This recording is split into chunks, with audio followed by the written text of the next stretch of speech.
Hello, welcome to today's video. This week we're going to continue with kind of the arcadey type games. So last week we did kind of a penalty shootout game. This week we're going to do a game that revolves around popping as many balloons as you can in a certain amount of time. So last week was a challenge game. This week is going to be a challenge game as well. I think we might continue to do this over the next few weeks, just to give us a bit of fun and challenges to do with each other at home as well. So to start off, we don't have any links to go to today, so we're just going to design everything from scratch, excuse the pun. So we're going to get rid of the cat by clicking the bin in the top right corner of the sprite here. So we're going to click off it so that we have an empty stage. So now we're going to go in and we can find the backdrop. So if we just go into choose a backdrop, you can choose whatever you want. Okay, so you can see that we have a lot of different backdrops. So I suggest just picking something really plain enough. So I'm going to pick this wall, just so that it's plain enough you'll be able to see things easily. You're not getting distracted by other things. Now again, you can pick something difficult if you want to make the visual a little bit more difficult. The sprite that we're going to use is going to be a balloon. So the idea of this game is that we're just going to pop the balloon. So if I go into choose a sprite and I choose balloon, we have balloon 1, okay? And you can see that has all different colors. So I'm just going to select that so that we have our balloon. And to start off, we're just going to give it a go-to kind of movement at the start. Okay, so we're going to go to events and get a green flag, because again the green flag indicates the start of our games, and we're going to get it to go to the center of the page. Okay, so like in the past few games that we've done the past few weeks, we spoke about this grid. So we want to go to the center of this grid. Okay, so we want it to go to 0, 0. So we want it to go to where these lines, the x-axis and the y-axis, cross each other, and that's 0, 0. So if we put in 0 into x and 0 into y, the balloon, when we click the green flag, will go to the center. Okay, so that's where you get the 0, 0, the x and y-axis. Next, we're going to tell it to point in the direction of 45 degrees. So point in the direction, and we're going to say 45. Okay, and then we always wanted to kind of move around the screen. Okay, so we wanted to, like the ball last week in our penalty shootout, if it goes to the edge, it bounces and goes back. So it's going to float around. If you're old enough to know a DVD player, you'll know that a DVD player, when I went onto standby, I had a screensaver that just floated around and bounced off of the edge. So kind of similar idea. So we're going to get a forever block because we're not going to control this, so we want it to forever move without our input, and we're going to change the 10 steps to 1. Okay, so move 1 step, and then we're going to, like always, say if on edge, we're going to bounce. Okay, so if I click the green flag, it's going to slowly move, and if it gets to the edge, it bounces and it changes direction. Okay, so that's the idea. We have the balloon moving. Now, if you see the balloon, we have it upside down. We don't want it to go upside down. We want it to stay up, as if there's helium in the balloon. So how we can stop that is we just click into the direction down here on the right, and we just click stop in it. Just click this kind of like a loop with a slash going through it, and that's to stop it from changing the rotation. Okay, so now if we click the green flag, it goes to the center. If it flies up to the edge, it bounces and it just stays in the same kind of direction. Okay, doesn't rotate. Now what we can do is we're going to this game is going to be quite random, so it's going to have a random aspect to it. So we know that we can make it go wherever we want by using the go to x and y. But we're going to make it go to a random place. And we're also going to make it change to a random color. So something simple that we're going to do is we're just going to go into operators, and we're going to say pick random, and we're just going to drop that in x and another pick random and drop it in y. Okay, and we're going to say pick random minus 150 to 150, which is in and around So I think it stops off around here and around here. And then again with the Y, so we have kind of like this box that goes around, so it's going to start inside of this so it doesn't disappear off the screen and cause any glitches. We're going to say minus 150 again and plus 150. Okay, so it's going to start in a random position now. So every time I click the green flag, you see that it starts in a random position. Okay, so that's exactly what we want. Now we want to change the effect. So if we go to looks here, we have a change color effect. Okay, so we want to do that, and we're just going to pick a random one. So if I bring this in, okay, and just drop it underneath, point in the direction of 45, it's going to change the color effect by 25. So if I click the green flag, you see that it changes color. Okay, changes by 25, but it'll stay that color now every time I press the green flag, as you can see. Okay, but we want to pick a random one. So again, we're going to get a pick random from our operators, and we're going to say pick random from 0 to 200. Okay, so there's 200 different effects that I can have. So every time we press, you can see that it kind of changes color. Okay, so that's a really cool thing to be able to, I suppose, put into a project that you've done in the past regarding color. So now you know how to change the color, and that you actually have an option to change the effect. Another thing you might want to do is change the rotation. So you might want balloons to go up and down, and when they bounce they stay the same, but you might want, because we're going to create multiple clones of this balloon, so you might want them to start upside down. So for example, if you wanted to make it random, the direction that you point in, you can put a pick random in point direction, put minus 90 and 180.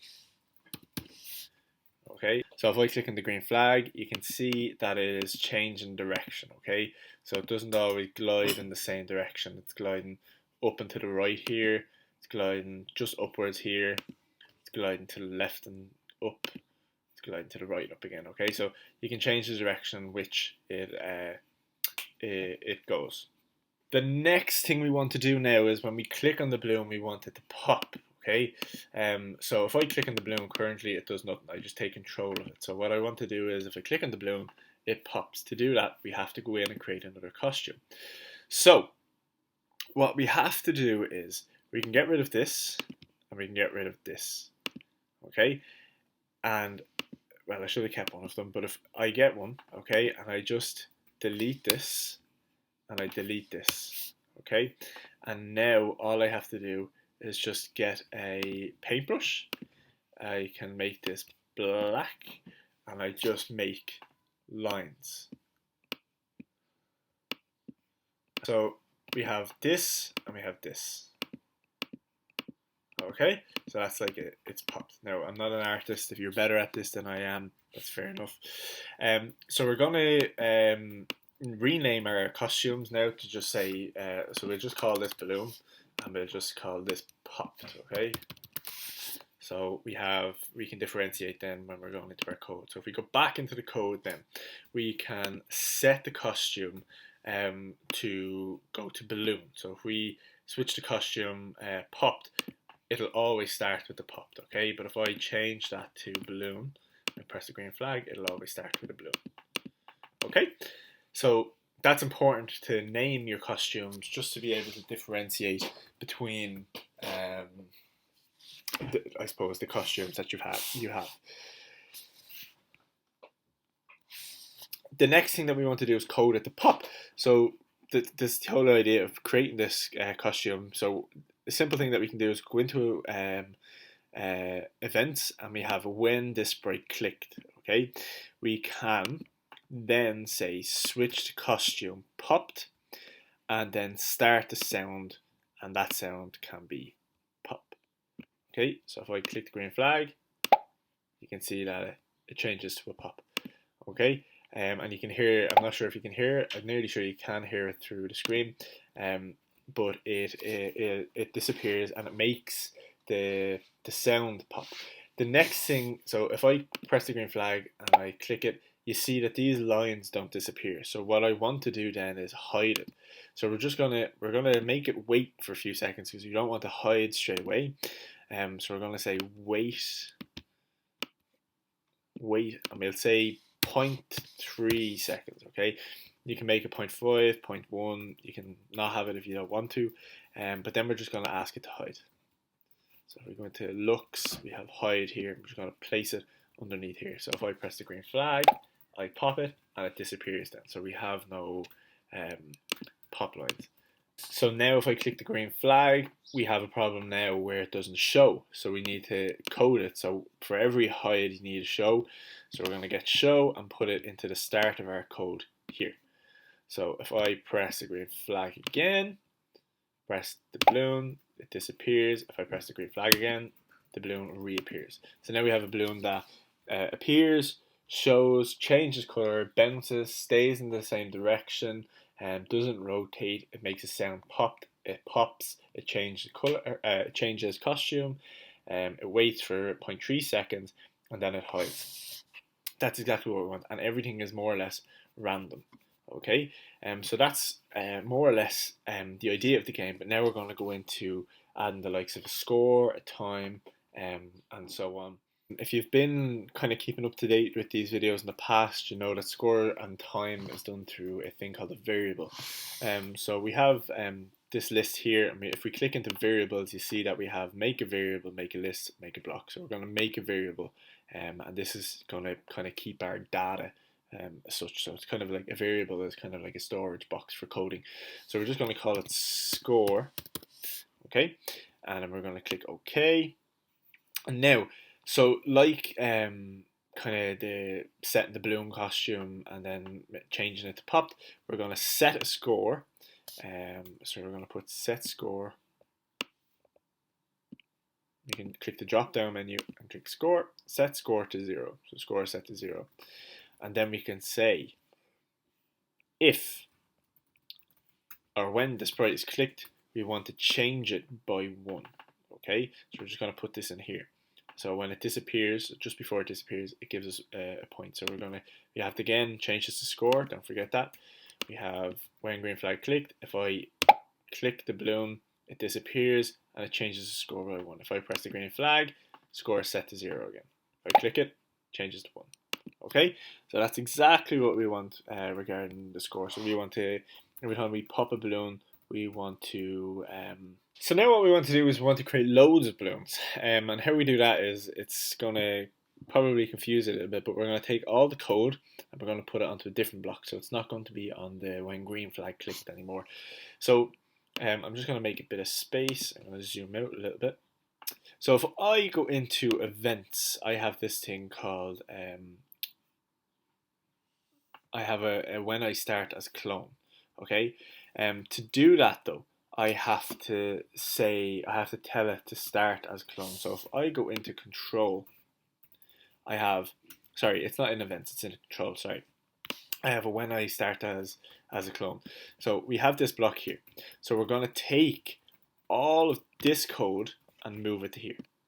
Okay, and now we have when I start as a clone. So that means we have to code the game to notice, to tell it to start as a code. Okay, a clone. Sorry. So if I go into and I get a repeat, so we're gonna repeat this a certain amount of times. So you can pick as many balloons. I'm gonna go with 20 for now, just to show you the number, and then I'll change the number just so that you can see it. I'm gonna say create a clone of myself. So if I press the green flag, you see that loads of balloons appear, and if I keep clicking them, the same code applies for every single balloon. Okay, because a clone is just a copy. So we are effectively copying this sprite, and we're doing the exact same thing, but just with loads of them. Okay. Instead, so we still have technically floating clones around. So we're going to take this hide away, and we're just going to delete this clone. Okay. So when you delete clones, or when you have clones, you have to delete them. Just so that they disappear once and for all, and you don't cause any glitches in your game or anything like that. So we have this working now. Okay, Nice and simple. All the balloons are disappearing. And now we have to add the aspect of a timer. So what's a game without a timer, really? And this is where it can get interesting. This is where you can up the amount of balloons that you have, so that you and your friends, or you and your family, you and your brothers, you and your sisters, you and your parents, anybody who's at home, can challenge each other to pop as many balloons or the most balloons in a certain amount of time. So to create a timer, we're again going to go into variables, and like the score, we're going to make a variable and we're going to call it time. Okay. Now, if we click OK, we're going to start a new piece of code, but this time we're going to start it in the stage. Okay, so we have time here, and we can move these bars wherever we want to. I'm just going to move it to the top right, and we're going to create the code, but this time in the stage. So be sure, so if this is highlighted blue, be sure that the stage is highlighted blue. Okay, so we're going to go into events. When green flag clicked, we're going to set the time. Okay, so you can set this to whatever. I'm going to set it to 10 seconds. You can set it to 20, 30, you can set it to 5. It really doesn't matter. And then we're going to make it count down. So like last week, we did this timer last week where we started at 30 and then we counted down a second. So like last week, we're going to, when the timer gets to 0, it's going to stop all, but we have to make it wait 1 second. And the reason why we have to make it wait 1 second is you have to wait 1 second for a second to pass. Okay, and that's really important concept to be able to understand. So if I start at the time at 10 and then I just changed time by -1, you can see that the time just goes down once. Okay, if I say forever change time by 1, by -1 even, it flies and it just keeps going. Okay, so we're going to get rid of this now, and we're going to show you how to correct the time. So we're going to go in and we're going to get a repeat until. So we're getting a repeat until because we want the game to stop when it gets to 0. So we're going to get an equals sign. So we're going to get an equals, put it in there, and we're going to go back into variables and get the variable block time, and we're going to say 0. So repeat until time equals 0. Now this is where we code the time. We're going to say wait 1 second and then change time by 1. I'm going to put it under that wait. Okay, so now we're going to change time by -1. Sorry. So if I press the green flag, you see that the timer slowly counts down. Okay, now I'm going to let this timer go down to 0, and you're going to see that nothing really changes. Okay, the timer gets to 0, but nothing stops. So to do that, we're just going to go in to control, and we're going to say stop all. Okay, so now if I press the green flag, I'm playing the game. I'm really slow. I'm popping the balloons. 5, 4, 3, 2, 1, and everything stops. Everything disappears. I have a score of 9. Okay, then it's the next person's shot to have to beat my score. Okay, you can make this game harder by giving them less time. So every time you press the green flag, it starts at 5. You can make the balloons move faster. Okay, so you can move the balloons 10 steps. So you can see how fast they are. Okay, and you can put objects in this game. So for example, you can put a bat in, and every time you click on the bat, it minuses a score or minuses time away from the player. So you can play around with this and put whatever you want into the game. You can have bonus points, so you can put apples, for example. They can float around or they appear at a random amount of time, and they give you extra points, or they give you more time. The bat can take time away, or it can take a score away, or you can have just an overall doomsday sprite, and if you click on that one sprite, the game's over. Okay, and you can agree with the person that you're playing this game with to, if you click on that sprite and the game ends, you automatically lose. So that's the game. Okay, so it's a really simple game, but it has a lot in it in terms of being able to to make it a little bit harder. You can make it faster, you make it slower, you can give more time, you can give less time. You can add more sprites in to be able to take scores away.